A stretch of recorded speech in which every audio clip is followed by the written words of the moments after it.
job with the Jags. I mean, really good offensive coach. And, you know, it was a year ago in the draft, we were talking about Travis Hunter. And what's really fascinating about Travis Hunter, all year long in 7 games, 1 touchdown and 28 catches, and a big chunk of his yards came against one team. They were getting nailed. They were getting crushed by the Rams, and he put up some big numbers late. That was his big game. When he was 50-50 offense and defense, he didn't do anything. In that Rams game, he was like 85-15 offense, and he was productive. Now, it was garbage time, whatever. But in his first 6 games, he was a non-factor. In fact, what was fascinating, when he got hurt and left is when the Jags got hot, because they went and got a real receiver who has a specific skill. And this has always been my thing on Travis Hunter. Put him on offense, make him a number 1 wide receiver. There's not enough time in the day for the coaching staff to worry about you. And the minute he got hurt and the Jag staff stopped worrying about making sure Travis Hunter, who they moved up to draft, making sure it worked. The minute he got hurt, the team got red hot.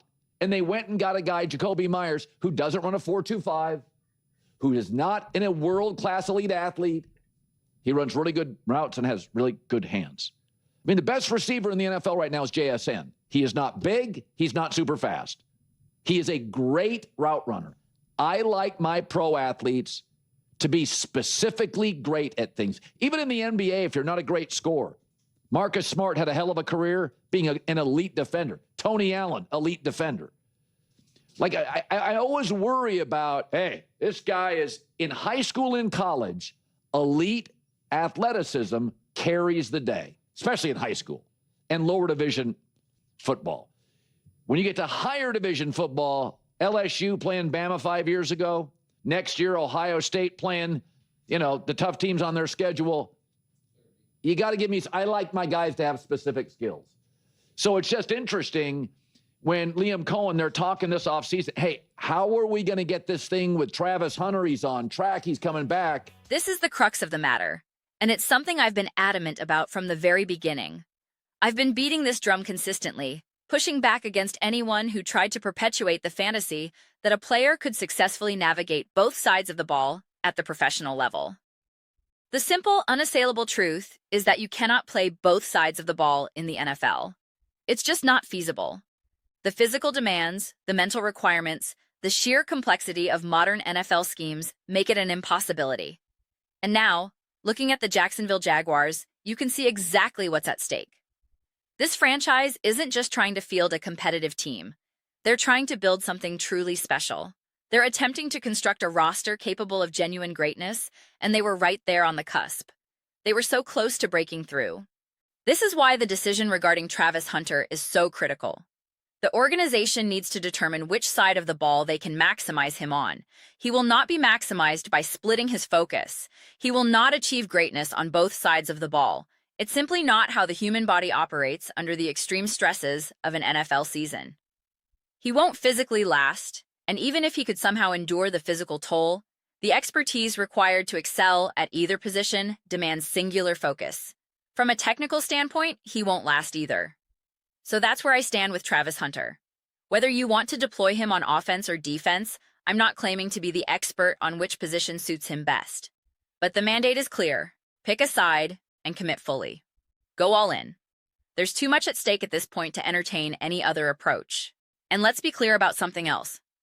This team is much bigger than just Travis Hunter. There is no room for coddling or accommodating individual preferences. There is no, well, this is what he wants. It genuinely does not matter what he wants at this stage. I remember leading up to the draft, there were rumblings about him saying he wouldn't play for a team that didn't let him play both ways. And my response to that mentality is simple. Good. Then goodbye. I don't need you. See you later. Who do you think you are? The response of, this is what I've done my whole life, holds no water with me. I don't care what you did when you were 12. I don't care what you did playing with Shedder Sanders at Colorado. It means nothing to me in this context. You're trying to beat Josh Allen and the Buffalo Bills. You're trying to beat Bo Nix and the Denver Broncos. You're trying to beat Patrick Mahomes and the Kansas City Chiefs. You're trying to compete against the absolute best of the best of the best. To do that, you need the best version of yourself. And that means committing entirely to one side of the ball. You need the best offensive version or the best defensive version. The only pathway to achieving that best version is by going all in on one side. It's that simple. It's that straightforward. To maximize your potential, you must specialize. This is a fundamental principle of team sports. Everyone plays their part. It's one of the first lessons any coach will teach you. You don't have to do it all yourself. You just have to play your role. You have to execute your assignment. A running back's job is to be a running back. A cornerback's job is to be a cornerback. A defensive end's job is to be a defensive end. A quarterback's job is to be a quarterback. In football, you become so zoomed in on the details. We see this constantly. Even if you've never played the game yourself, you've probably watched an episode of Hard Knocks. You can see how hyper-specialized the coaching is. You can observe how detail-oriented players must become to truly achieve greatness at this level. And you simply cannot maintain that level of focus and detail if you're constantly spreading yourself thin across two positions. That's why I pushed back so hard against any conversation suggesting he could win Offensive Player of the Year and Defensive Player of the Year. It was just ridiculous. Why are we even having conversations like that? It's embarrassing. It's genuinely embarrassing that grown adults in the football media pretend like this is a realistic possibility when it clearly isn't. I caught a lot of heat for that stance. People asked, "Who are you to say this can't happen?" And my response is always the same. It's my opinion based on my observations and insights. I'm not walking up to Travis Hunter personally telling him he can't do it. I'm not in his inner circle. But I'm sharing my perspective based on what I see and understand about the game. And now, with the Jaguars in this position, I'm even more irritated by the lingering conversation around this topic. You might wonder why I'm so worked up about it. The answer is simple. There's so much at stake. The Jaguars have the potential to be one of the best teams in the NFL. They could be a bona fide top contender. That's the reality of their situation. If the decision is to play him on offense, then I want him fully immersed with Liam Cohen 24/7. I think Cohen is an awesome coach, one of the top offensive minds in the league. I want Hunter locked in with him exclusively, not splitting time on the defensive side. And if it turns out he's not good enough on offense to justify that commitment, then go all in on defense. It's just that simple. There's no complexity here. The Jaguars aren't just trying to become relevant. They're trying to win a Super Bowl. Maybe at first, the idea of drafting Hunter was fun and interesting. New coach, top pick, lots of energy and aura surrounding the selection. That's cool for a moment. But then you see how the season unfolds and you realize, wow, we could actually win a Super Bowl with this core. And you want to know how you win a Super Bowl? By doing your job, by paying attention to the smallest details, by being hyper-focused on exactly what you need to do to be at your best. That's how it works. That's the formula. Think about some of those clips floating around from the Seattle Seahawks, where defenders are calling out the opposing offense's plays before they happen. Those moments happen because players are so locked in. Now, we only see those clips when they're right. We don't see the times when a defender predicts run and they throw instead. But regardless, the only way to achieve that level of anticipation with any degree of success is by being so completely locked into your side of the ball. You have to know everything about your assignment and your opponent. You simply cannot develop that level of expertise when you're dividing your time and attention. So yes, I'm frustrated that this remains a conversation. There's too much at stake. My expectations for the Jacksonville Jaguars this coming season are clear. They should be a #1 contender.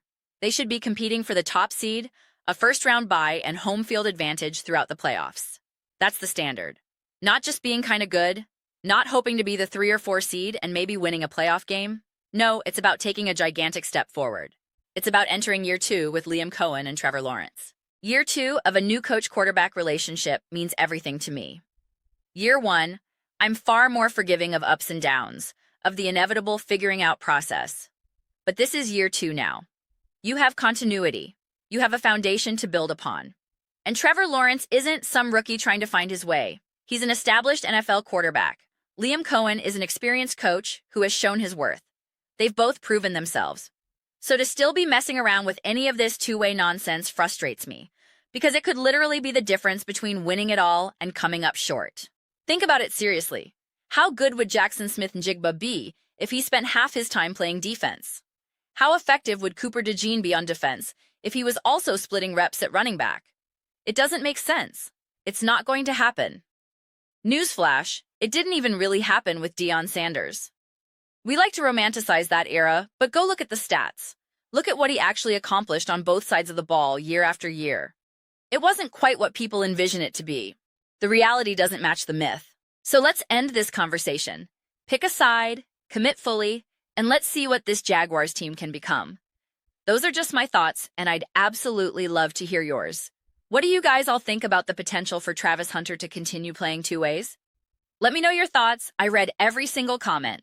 So whether you agree with me or disagree with me, either way, let's get into some discussions. Let's get into some fights. But ultimately, let's just have some fun. And please do consider subscribing.